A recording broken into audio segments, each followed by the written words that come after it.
en un mot, Kenessi, c'est l'expression masculinisée de l'énergie matricielle qui est Minona. T'agis comme un lion. C'est une divinité qui est préparée, qui est prédisposée à consommer du sang, mais pas forcément du sang humain. Depuis des millénaires, le Kenessi a toujours été utilisé.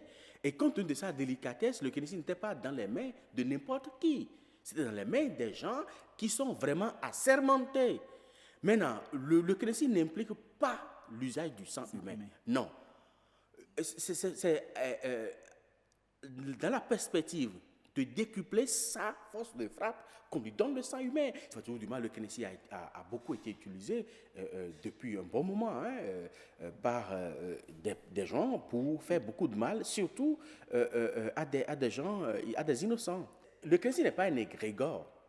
Contrairement à ce que beaucoup disent, le Kenessi n'est pas un égrégore. L'égrégore, c'est quoi? Un égrégore, c'est un champ maïtique qui relie deux mondes. Le monde des vivants et le monde des morts. Par groupe.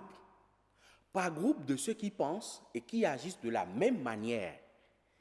Qui ont été, qui ne sont plus, mais d'autres qui sont encore vivants. C'est-à-dire que, quand je prends une religion par exemple, ceux qui ont milité pour la cause d'une religion donnée et qui sont morts, ils constituent un ensemble d'égrégores qu'on appelle égrégores invisibles.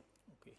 Les vivants qui font la même chose que ceux-là qui sont décédés constituent un égrégore qu'on appelle l'égrégore visible. Et la jonction des deux égrégores, par ce qui les met en harmonie, soit un être vivant, soit une divinité, soit un dieu, constitue maintenant l'égrégore général, de façon générale. Donc, Kenessi est une composante d'un égrégore. Et par conséquent, ceux qui ont pratiqué ça et qui ont tué avec la plupart de ces jeunes qui ne sont plus, qui sont déjà décédés, ils vont vouloir que cela se perpétue. Oh là là. Et en voulant que cela se perpétue, ils vont tout faire pour que cela ne disparaisse pas.